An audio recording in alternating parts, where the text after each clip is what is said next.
எங்க அப்பா எழுதி வச்ச உயில் பிரகாரம் இருக்கிற 17 ஆட்டுல சரிபாதி எனக்கு. நான் எடுத்துக்கிட்டதுல 3ல 2 பங்கு இவனுக்கு, இவன் எடுத்துக்கிட்டதுல 3ல 1 பங்கு அவனுக்கு. என்னங்கடா இது மானம் கட்ட கணக்கா இருக்கு. 17ல பாதி 8 மிச்சம் 8ல என்னடா ஒரே வெளியில போட்ட மாதிரி இருக்கு. நான் சொல்றேன் கேளுங்க. எடுக்கிற ஆட்டை எடுத்துக்கிட்டு மிச்ச ஆட்டை உப்பு கட்டம் போட்டு திருட்டு போங்கடா. 2 ஆட்டையும் வெட்டக்கூடாது. வெட்டக்கூடாதா? ஆமா. அப்ப ஒண்ணு செய்யி, ஒரு ஆட்டை நான் எடுத்துக்கிறேன், மிச்சம் 16ல 8 உனக்கு, 6 உனக்கு, 2 உனக்கு. பஞ்சாயத்து முடிஞ்சு வச்சு போங்கடா. ஒரு ஆடு உனக்கு தரமா? எங்க ஆட்டு புழுக்கே கூட தரமான். கருப்படி போடாங்க. அந்த ஆட்டை உள்ள நிப்பாட்டிட்டு கொஞ்சம் தள்ளி நில்லு. எதுக்கு நாட்டாம? சொன்னதை செய். போ. என்ன நாட்டாம? 17 ஆடே பிரச்சனையா இருக்குது, மேற்கொண்டு ஒரு ஆட்டை விட்டு பிரச்சனை பெருசாக்குறீங்களே. டேய், அந்த அருவாளை கொஞ்சம் கொடு.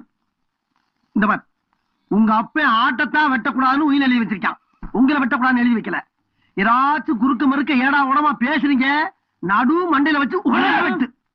அப்படியே இருக்கணும் பஞ்சாயத்து முடிகிற வரைக்கும்.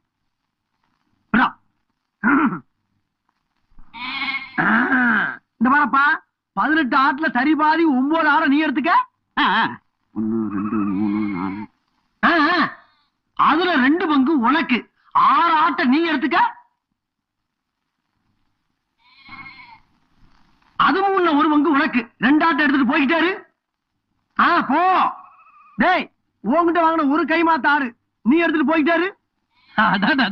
நாட்டாமன்னா நாட்டாமதான். 17 ஆட்டுல ஒன்ன சேர்த்து 18 ஆக்கி பிரச்சனைய பட்டுன்னு முடிச்சிட்டீங்களே. அதுக்கு தாண்டா நான் 18 பட்டி பஞ்சாயத்துக்கு நாட்டா.